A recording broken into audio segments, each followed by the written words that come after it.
We saw many of our families lose their jobs. We saw families lose stability that they once had, that they once knew. Rika Strong is the CEO for Opportunities for Children and Families out of Vancouver, Washington.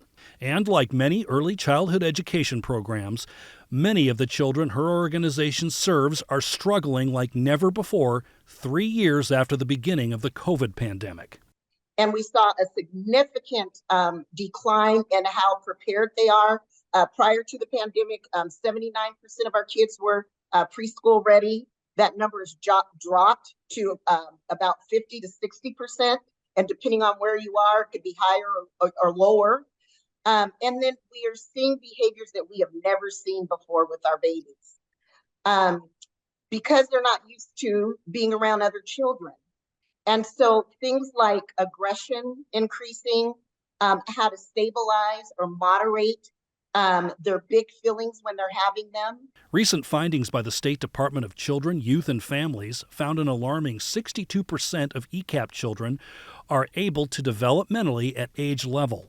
And we really need our legislators and both at the state and at the federal level to make some hard decisions around investing in these kids, because these children, if they're not prepared and if we're not setting them up for success, imagine the burden that that's going to put on our K through 12 system and our other social service agencies. This report also found that most of the children affected are of color and of lower income level. As we come out of the pandemic, ECEAP organizations say now more than ever is the time to fund their programs so they can hire qualified workers to help shape the educational future of our children as they get ready to head into their K through 12 educations.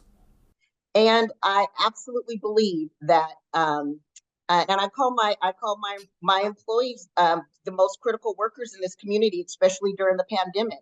We were the linchpin that allowed families to be able to go back to work. And so, and we were a safe space for people to leave their children, or for families when they were having a meltdown, a safe space to be able to send their kids to. As it is, like 90% of our ECEAP funding goes to staff wages and benefits. So an increase in funding is necessary. I believe it was Western Washington University recently did a study, and they were able to determine that it would take a 40% rate increase to ECEAP to be able to fairly compensate qualified staff in ECEAP. We're struggling retaining our workforce.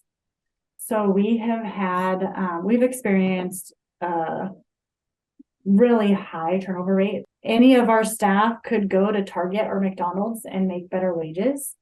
So being able to put our money where our mouth is really, and attract and retain workforce